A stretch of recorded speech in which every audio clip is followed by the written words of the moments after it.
Welcome to Rick's Scale Model Fix and another kit review. This time we're going to be looking at Eduard's limited edition Desert Babes in 1/72 scale.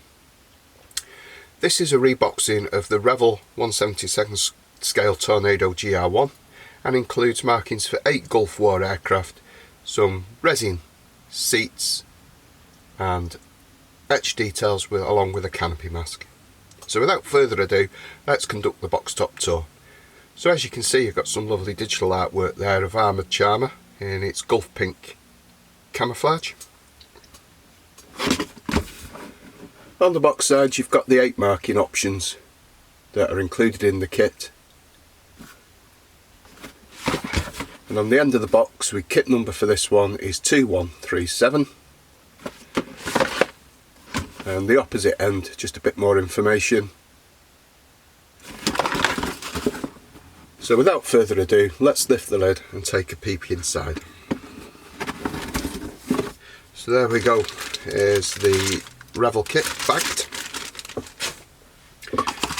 Nice heavyweight glossy instruction booklet.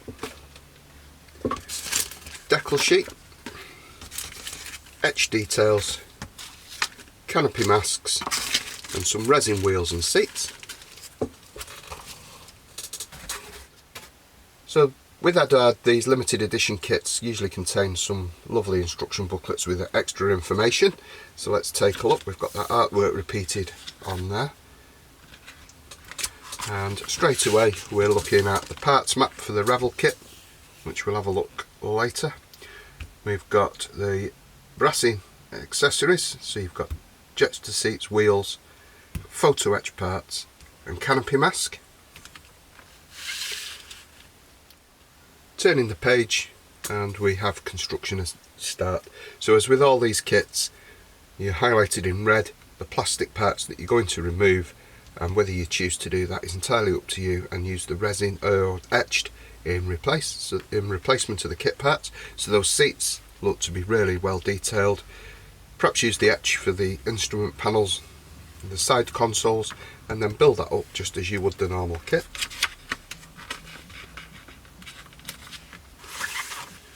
Construction then moves on with bringing the nose or the forward end of the kit together, and you've got some canopy sills there, some other bits and pieces for the inside of the canopy and the instrument combings.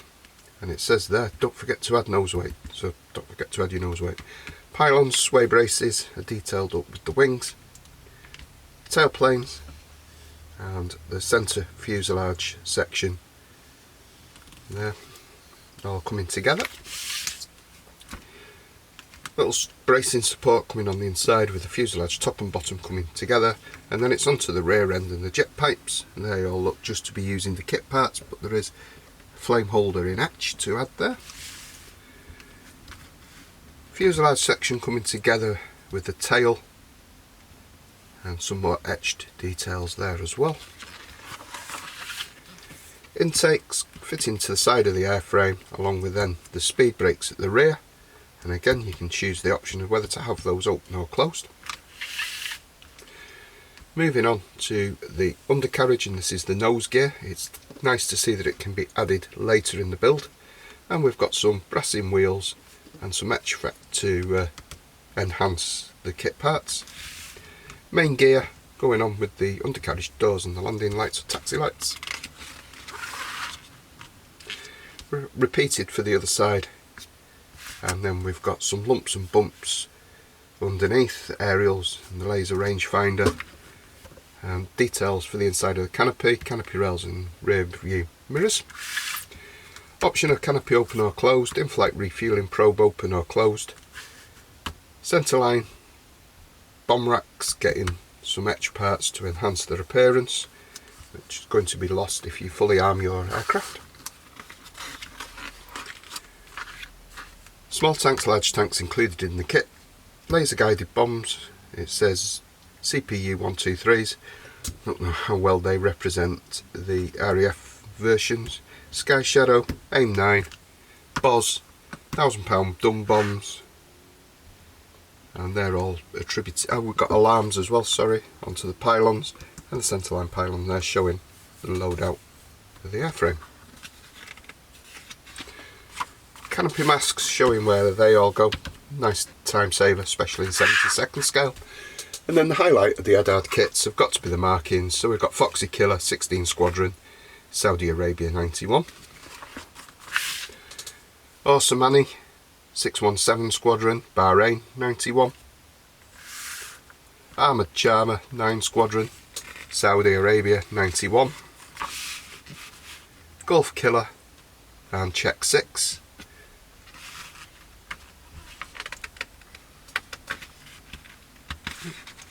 Turn the page there. Got a ZD 890, which is Hello Q8, Goodbye Iraq. And Luscious Lizzie, Ball 91. And Helen of 617 Squadron, again Bahrain 1991. So Eduard enhanced the kit parts with their own resin or etched, and the detail on these ejector seats is simply stunning and well worth buying if you have the Revell kit anyway. Main wheels are really good as well. Tread detail's quite nice. Brake detail on the reverse. Certainly a welcome addition over the kit parts. In a canopy mask, anyone who's familiar with the Eduard ones, you've got wheels and canopies.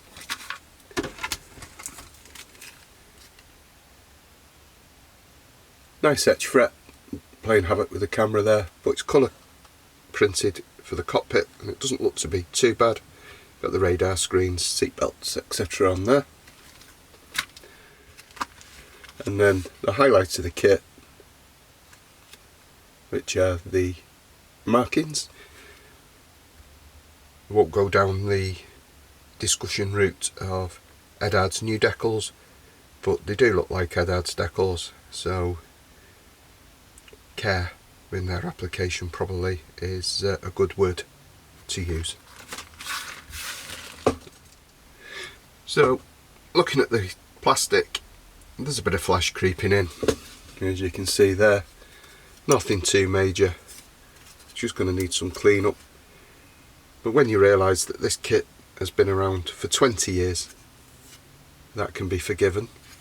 Surface detail nonetheless is absolutely stunning for a 70-second scale kit, certainly one of Revell's better models. Instrument panel detail is certainly up to the standard of modern kits probably, without the addition of those Eduard ones. Should etch not really be your favourite media. A few little sink marks creeping in on those air brakes there. Nicely detailed main gear legs and nose wheel. So this sprue has the vertical tail, again lovely detail there, even down to those vortex generators. Quite a bit of flash, it's going to need cleaning up on there in the radome. Wings, nice detail, shame the flaps aren't positionable, and the forward nose section. Wheels, got weight on wheels with the Revell kit, and those jet cans there, careful painting, I'll reap your rewards. On the blind side, nothing major to worry about. Weapons sprue, includes the pylons, sidewinders and other bits and pieces there, those underbelly bomb racks, and the I think it's the Boz pod or the Sky Shadow pod there as well. Next one contains the intakes, and there's a serious amount of flash on some of these parts, which is going to need careful clean up. The tool is definitely showing its age. Wing seals, side frames for the ejector seats.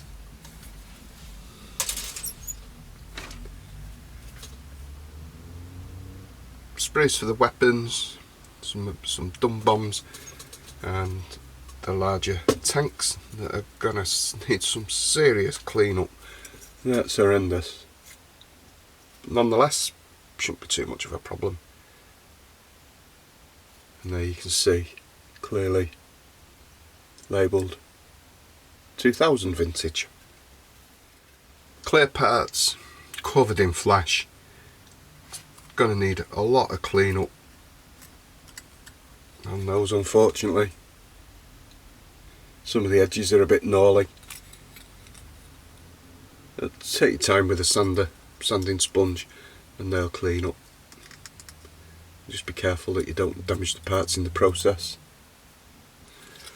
So there we have Eduard's reboxing of the Revell kit. 21 years vintage, brought up to date with some of the resin parts and the extra parts included in the Eduard kit. It's a shame to see that the tool is starting to suffer a little bit from age, but nothing basic modelling skills won't overcome, and if you work at your fit, I'm sure they'll be easily overcome. Nonetheless, it's a very attractive package. I think it retails in the UK for around £20, which when you think you get the extra resin bits and the decals, it's really good value over the base kit, which is probably in the same region price range. So there we go everybody, that's Eduard's limited edition Desert Babes in 1/72 scale. Hopefully I can bring you this as a future video build. So until then, everybody please look after yourselves, stay well and take care.